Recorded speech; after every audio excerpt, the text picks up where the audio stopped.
Hi, this is Hope. This is the video you guys have been asking me for in regards to the project that we're all doing called Dick Does DC. And this is the background video on where the information came from and how we got started on this project. We got started on this project about 1.5 years ago when I came across this book in a thrift store, Plan of Attack by Bob Woodward. Amazingly, a lot of Americans don't know who Bob Woodward is. He was one of the journalists who helped to uncover Nixon and what Nixon did. And so he's been in journalism for quite a while. He's very reputable. This book is 500 hours of testimony that he took with the major players inside the White House. And this is the story of how we went to war in Iraq. This is exactly how I know that Cheney was hell-bent for war. And that's just taking a quote from Colin Powell and other people who were in meetings with him and quoted him as being that way. So I read this book and I started to see, I was reading one thing and then I'd watch something else on the news. So I'd get a particular story from reading the facts from a journalist, and then when I'd watch the news at night I would get something completely different. And as time went by I began to see this more and more and more. And that's the point of the movie, that the media in America is actually not doing justice to truth at all, so that the American people have basically no idea what is actually happening, which makes it very hard for them to vote. So right around this time was when Scott McClellan came out about 1 year ago with his book called What Happened. And he basically came out and said that he was the press secretary for the White House for George Bush for I think 2.5 years before he left there. And he came out with a book saying that from what he could tell from his position in the White House, that the Bush administration had used a long string of propaganda to push the American public into the war. For making statements like this and being honest, he was absolutely crucified in the news, particularly by conservatives, and it was a really sad thing to see. And so I saw again how someone can come out who was actually there, tell the truth, and yet just, their information doesn't get into the general collective consciousness at all. Another thing that happened right around that time was the economic meltdown. This was 1 year ago. So it's been about 1.5 years I've been researching this movie. And I began to see, again, that exemplified for me, because I work in the financial services sector in my other part-time job. It showed me how incredibly off the news is from reality. And so that was what specifically really brought to my attention what is actually going on. So as far as the background of how I have come across all this information that you see behind me, that you see on my videos, I have a 1-hour video that'll be coming out probably next week. This information came from public sources. This information is all actually public knowledge, all of it. Excuse me. Some of it came from PBS. PBS is a great place to go, although a lot of people think of PBS as being left-leaning. In fact, their journalistic integrity is the best in the market. The specials that they have done on Dick Cheney and Frontline, the dark side, is just one fact after another. So you're just going to get fact after fact after fact in those without any opinion mixed in. Excuse me. And then I've also read a whole bunch of books, which would be this stack here. So, there's a lot of books out there about what's happened in the Cheney administration, what's happening with Bush. So I thought I'd just kind of go through a few of these really quickly with you. This is a great one. Bush World, Enter at Your Own Risk.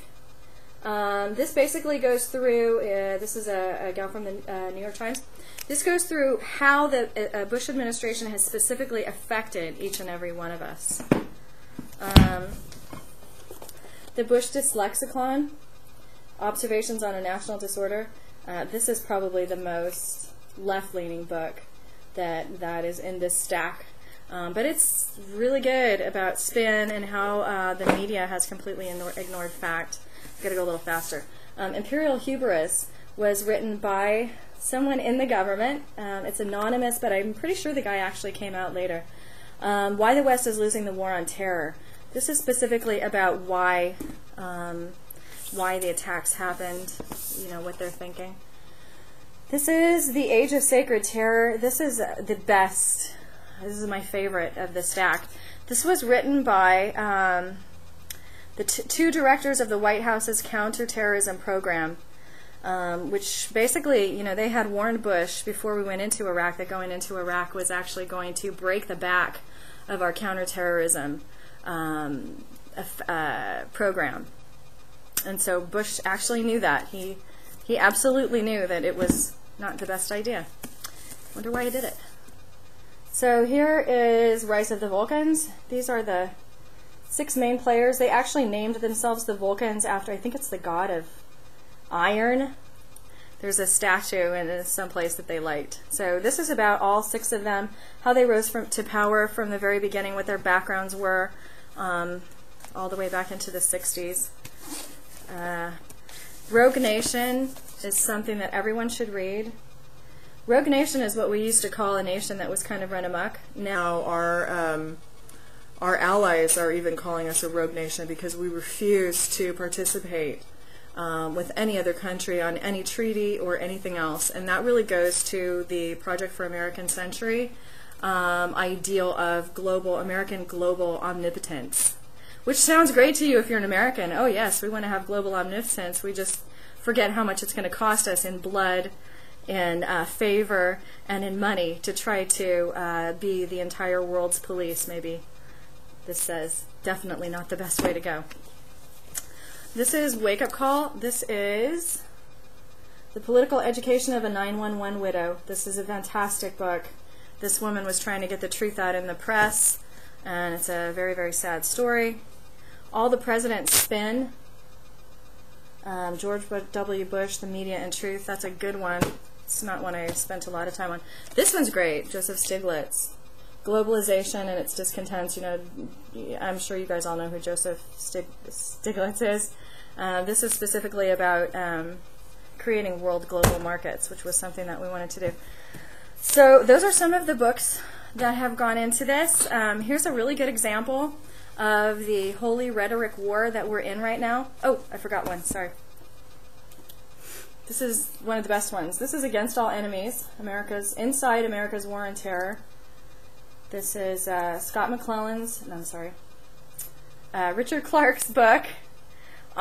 He was the NSC head who had counseled Wolfowitz and Cheney that 9/11 was about to happen. They knew that it was coming. They knew that it was on the way.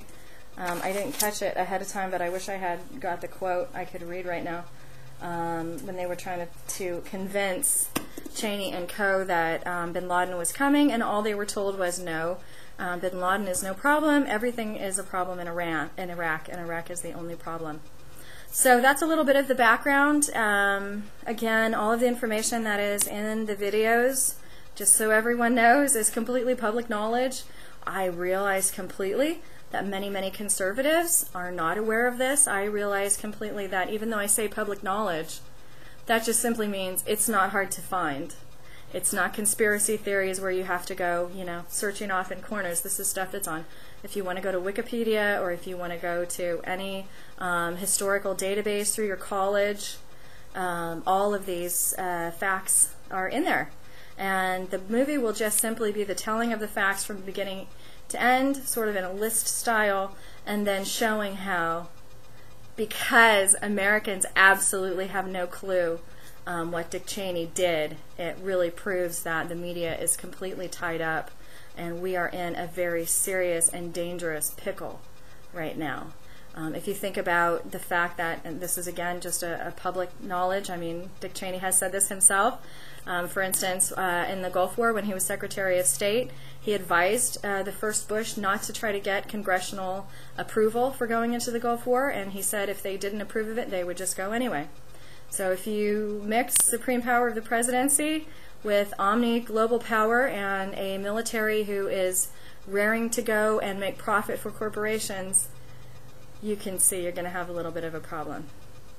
So anyway, thanks for watching, and support the movie. More than anything, go out there, watch Frontline, read some books, and contact me if you have any questions.